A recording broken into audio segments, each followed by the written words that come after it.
Hi friends, today I am going to talk about one of the most prestigious exams in India, the Union Public Service Commission or UPSC exam.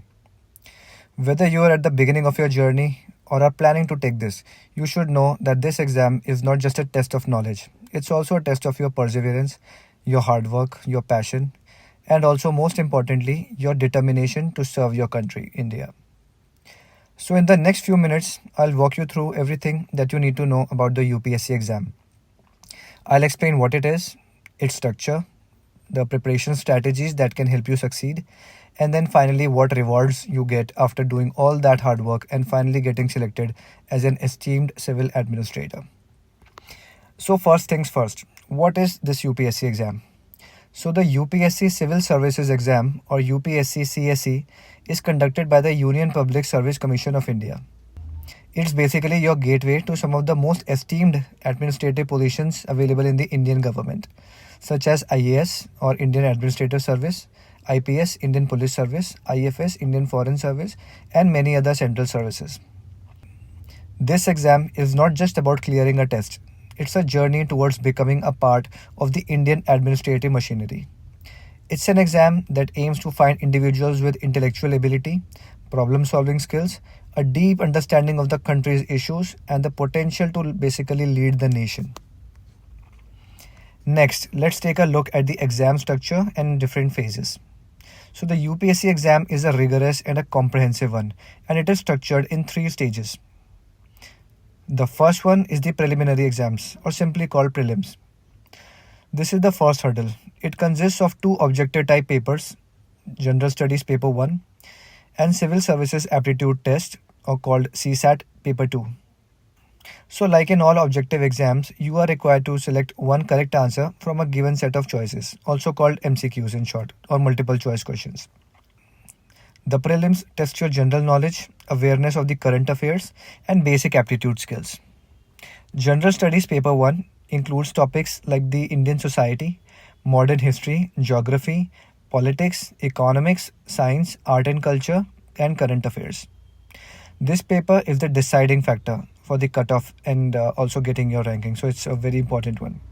The CSAT paper 2 is also equally important and it covers topics like reading comprehension, logical reasoning, general mental aptitude, and also quantitative aptitude. It is qualifying in nature, so you need to score at least 33% in it.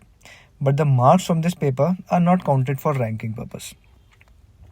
So GS paper 1 is merit based paper and decides cutoff and ranking, while CSAT paper 2 is a qualifying exam, wherein you need to get a minimum 33% score to qualify for the next round. Both of them together form the prelims exam.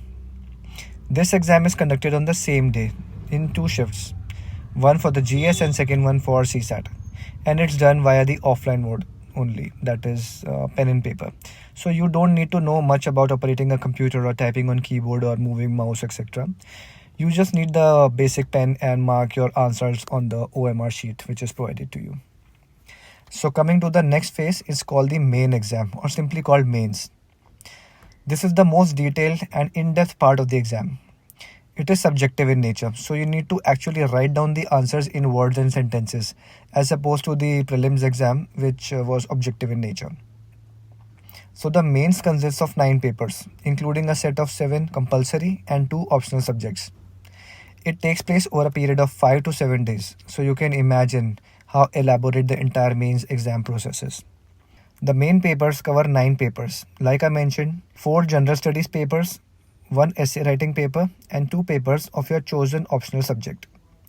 Also covers 2 language papers, English and an Indian language, as part of their requirements. It's important to note that the mains exam is highly focused on testing your analytical ability.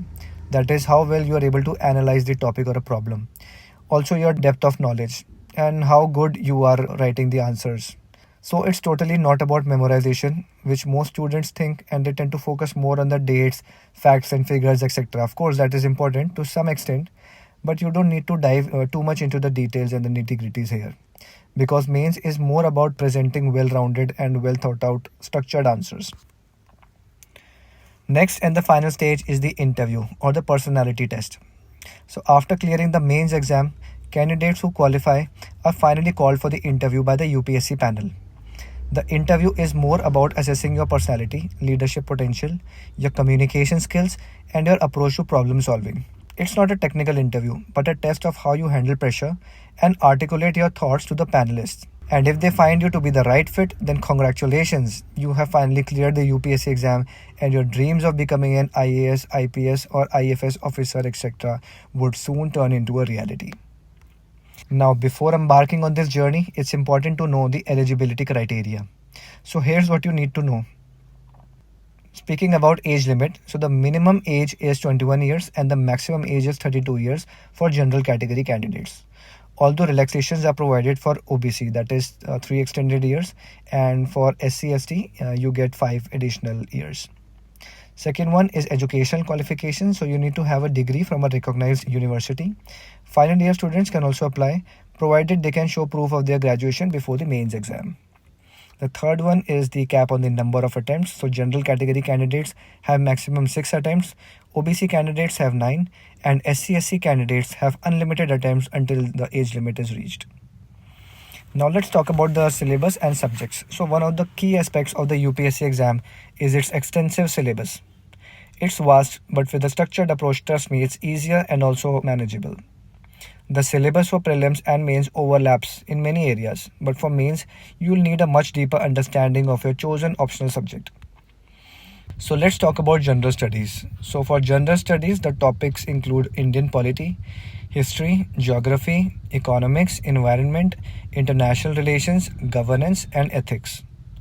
Next, coming to the optional subjects, you get to choose one subject for the mains, and this is where candidates often face a dilemma. Now, it's crucial to select a subject that aligns with your interests and strengths, because only then you would be intrinsically motivated to study and also deep dive into the subject and gain insights, which will help you tremendously in your mains exam. Popular optional subjects include geography, political science, history, sociology, and also public administration. Next is the essay writing. So the essay paper in mains evaluates your ability to express yourself clearly and coherently. You need to write an essay on a given topic, presenting your arguments logically, backed with few relevant examples. Next we have is the preparation strategy. So success in UPSC exam requires a strategic and disciplined approach. I have made a full video on this topic wherein I have revealed a full 1-year preparation plan for UPSC. You can find the link in the description of this video. But here are a few steps that could help you in your preparation. Understanding the syllabus. Before you start, go through the syllabus thoroughly. The syllabus is basically your roadmap for preparation. It will tell you exactly what you need to study for cracking the exam. Next is current affairs. So you need to stay updated with the current affairs as they form a large part of the exam. You can get your hands on newspapers like The Hindu or Indian Express, along with monthly current affairs magazine. And these can help you keep updated with the current events going on within India and also the important ones globally. Next is books and resources. It's important to choose the right books for each subject. For example, for Indian polity, M. Lakshminath is a popular one. For geography, G.C. Long is a go-to resource. For general studies, NCERT books can be extremely helpful for building a strong foundation. Next is time management and consistency. It's important to make a daily schedule and divide your time wisely between subjects and also ensure consistency in your study schedule. Consistency is key here to long-term success in the UPSC. Next is mock tests and revision. You should take mock tests regularly to measure your progress and also improve your exam taking skills. Revision is also very important for retaining what you have already learned, especially as the exam comes near. So during your preparation phase, keep making your own handwritten notes. And when the exam comes near, you just need to refer your notes and brush up the important topics and the important concepts. Next is to stay motivated. I know that UPSC journey is a long process and can be mentally and physically exhausting. So it's essential to stay motivated and surround yourself with positive people and environment, or study group that can also help you stay on track. Now coming to the common mistakes which people make and which you need to avoid. Many aspirants while working hard sometimes make mistakes that hinder their progress. So a few common mistakes include overloading yourself with too many resources. Trust me, you just need to stick to a few reliable sources and that's it. Next is ignoring the importance of answer writing practice. Writing answers and practicing them regularly helps you to improve your thinking as well as your presentation skills. Next is underestimating the importance of revision. Often candidates forget to revise or leave it for the last moment. But don't do that. You never know what surprises life throws at you, right? So make sure to revise well in advance and also not keep anything for the last moment. Next is not practicing time management, especially in the mock exams. It's important to practice managing the time allocated to each section in order to avoid last minute hassles and stress. Now, coming to the mental and emotional journey, like I said, the UPSC exam is more than just a test of knowledge. It's a journey of self discovery and resilience. There will be moments of frustration, doubt, and exhaustion.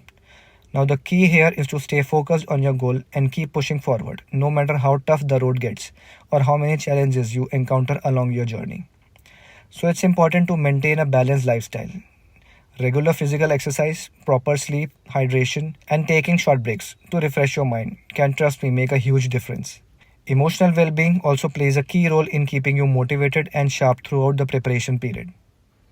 Now let's talk about the rewards. The UPSC exam may be challenging, but the positions you'll be offered after clearing it are deeply impactful, rewarding, and satisfying. Whether you become an IAS officer, an IPS officer, or join any civil service, you will have the opportunity to contribute to nation building, also make important policy decisions, improve lives of millions of people, and also make a lasting impact on the society. You also get great remuneration and perks. Now, it's a well known fact that civil servants are one of the highly paid people in government jobs, and there are a lot of perks of joining civil administration. You get job security, lucrative salaries, which also increases with seniority. Also, you get annual increments and promotions. And there are also a lot of allowances which you get, like dearance allowance, travel allowance, etc. Then there are subsidies which you get on electricity, water, phone, mobile internet bills, etc. You also get free accommodation or service quarters where you can live comfortably with your family, including domestic help to do all the household chores, etc. And it doesn't stop here. You also get official vehicles or cars with drivers and petrol paid up if you have to travel and perform any official work. Then there are retirement benefits where you get lifetime pensions, and also there are other perks like free medical treatments for you and your families, study leave, security guards, etc. And the list goes on. You also start getting a lot of and also well deserved respect from your parents, your friends, relatives, neighbors, and basically all sections of the society. Please see the movie 12th Fail starring Vikrant Messi, and in the last scene when he finally becomes an IAS officer after a lot of hard work and struggle, his father's reaction is just priceless. I think many UPSC aspirants have already watched this movie, but if you haven't, then please go ahead and watch it. Highly recommend it. Next is the ultimate sense of fulfillment that comes with working for the public good is unparalleled and priceless. At the end, trust me, you will feel that all your efforts and hard works were all worth it. Hard to explain in words, but I think you get the idea. So in the end, the UPSC exam is not just about clearing a particular test. It's about transforming yourself into a leader who can bring about the change and also lead the country with pride. To sum up, the UPSC Civil Services Exam is a comprehensive, challenging, and a fulfilling process. With determination, a well laid out plan, and an unwavering belief in your potential, you can overcome its challenges and also emerge successful. Remember, it's not just the destination that matters, but the growth and the development you experience along the way which matters. So, whether you clear the exam on your first attempt or after a few attempts, the process itself will shape you into a more capable, knowledgeable, and confident individual. So stay focused, stay committed, and believe in yourself. Good luck with your UPSC journey, and I hope that one day you become and bring about the change you wish to see in the world.